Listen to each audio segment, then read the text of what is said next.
Hey, it's time for Daily Journal Day 3. So I am back to working in my little envelope journal here.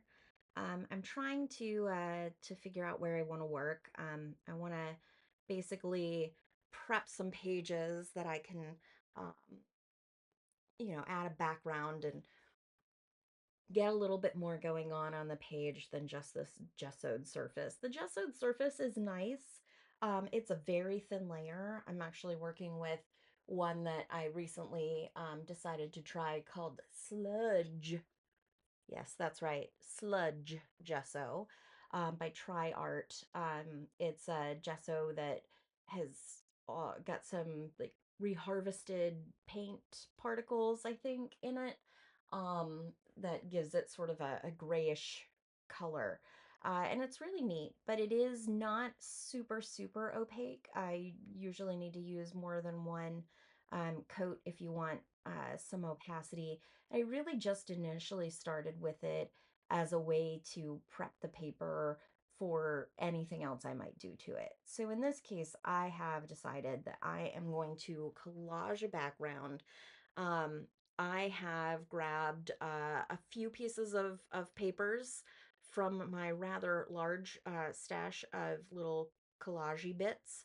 I have big full-size papers, and then I have a whole bin full of um, tiny papers or scraps that I use. And I also have separate bins with tissue and other semi-translucent or translucent pages. So lots of collage paper. I don't really like to get rid of any paper if I think I can use it. So there's scraps all over my place. So here I am using my paint shaper. It is my favorite tool for collage, and honestly for a lot of other mixed media application, but particularly applying things like gesso and collage, like matte medium, because those things can be hard on your regular brushes. And this tool is silicone, and when it dries, you can just peel the stuff right off. It also helps push that collage paper down and helps remove air bubbles, but isn't super hard on the paper. So I use these things all the time. I have them in several different sizes. I love them. So I'm using that. I'm using some matte fluid medium. This one I've been using up. It's my I think New York Art. It's just a brand I decided to try, and I'm used to a pretty fluid matte medium, like the one that I normally buy is from Liquitex, and it's pretty runny. But this medium is somewhere between that and a gel consistency. And honestly, my biggest complaint with that is just that it's harder for me to get out the amount I want, and I often end up using or squirting out more than I would like. So if I'm doing something rather small, it's very hard to get just a tiny bit out. And that's really my biggest complaint. So there's nothing actually wrong with the product. It's just not what I'm looking for. But that's kind of how it is with art supplies. I feel like with a lot of them, there's no such thing as good or bad. There's just what you want to do with the art supply, and does it do that? Even like paints and pastels and other things um, that you buy that are inexpensive and maybe don't have the same color payout as, the really expensive stuff. Depending on what you're using them for, that may be just fine. So I'm not an art supply snob. I am an art supply lover.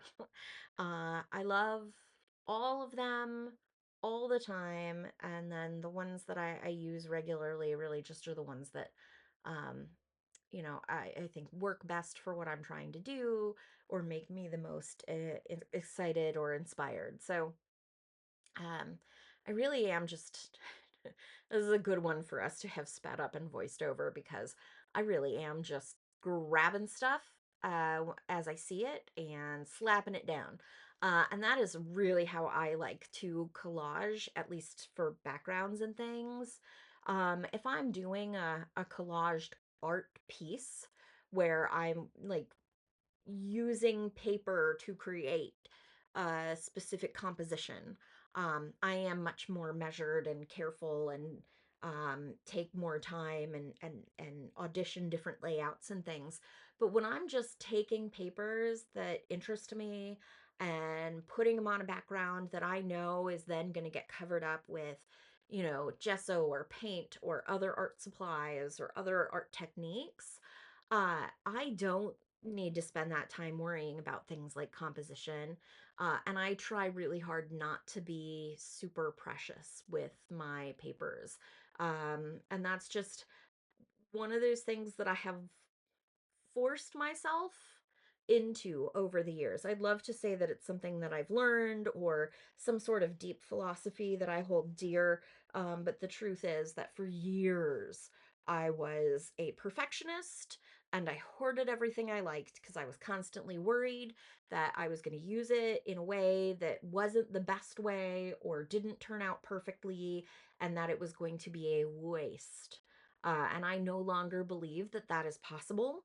Um, I have over many, many years forced myself to use the stickers. It started with stickers. Doesn't it always start with stickers?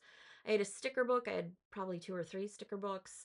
The goal was, of course, never to actually use the stickers, but just to have the stickers.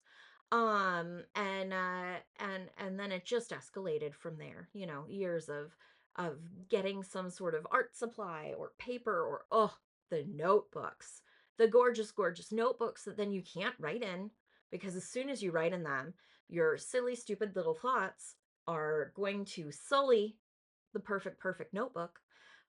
So I I have worked really hard to get over that.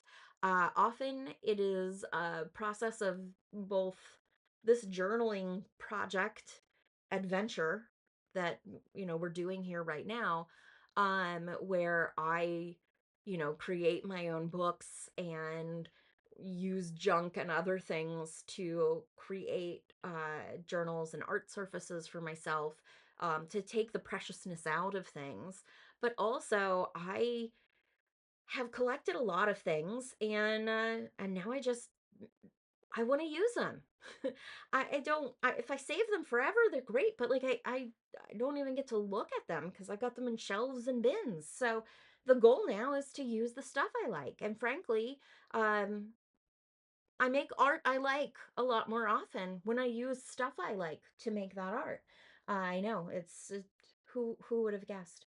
Um, so a minute ago, you saw me actually remove the envelope notebook from this. I had initially just opened up the paper and been collaging directly on to that little envelope journal that I had made. But it was making it hard for me in the areas where the paper I'm collaging onto would go over the side of that bulkier journal page.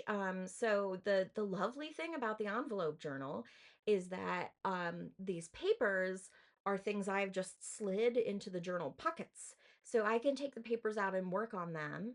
And then when they're dry or done, I can put them back in the pockets of the envelope journal.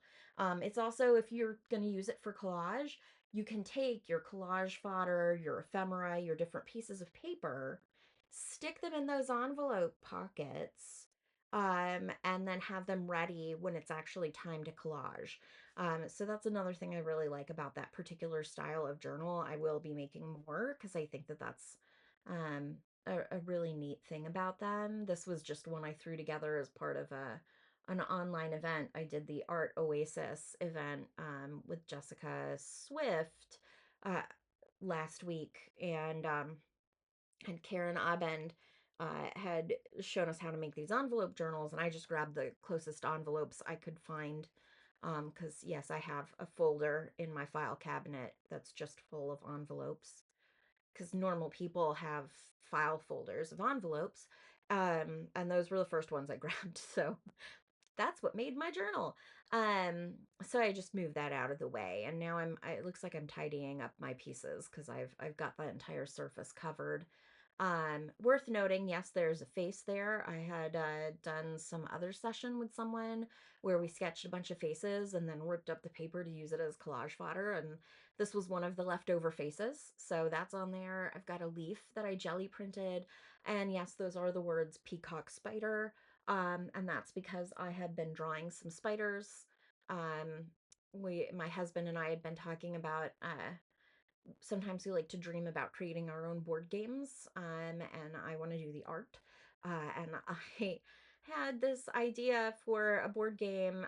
Well, the name came first. It's called OMG Spiders. And I had sketched out a silly little peacock spider for that. The notebook I sketched it in didn't survive, but I did save all of the paper to use for a variety of reasons. I don't know why we are staring at a blank screen here. I probably forgot to pause while being interrupted. Yep, and then there we go. Paused finally, and we're back at it. But yeah, I have got more detailed rules in my head now for OMG spiders. They're cute spiders, I promise. But uh, I used the spider that label went with for some other collage, and saved the written words and decided to add it to this piece here. I kind of love that. So my collage work obviously dried, and I have grabbed out some pan pastels. I just got these recently in a sketch box. I will link. I need to remember to link the sketch box and the Art Oasis and um, Karen's stuff. So these are pan pastels. They're just the same kind of thing, essentially, as a soft pastel that you might see in a stick form. But they're in almost like a makeup form at this point. They're in pan pastels. And I am using a sort of a spongy applicator and smudging them onto the dried collage background. And this is very similar to some of the stuff that I just did on yesterday's daily journal, playing with pastels, and putting them over some collage, and then going back actually with some more of the matte medium, to seal those in. And I'm pretty sure that that's what I'm about to do here. But at the moment, I'm just getting some additional color on the page.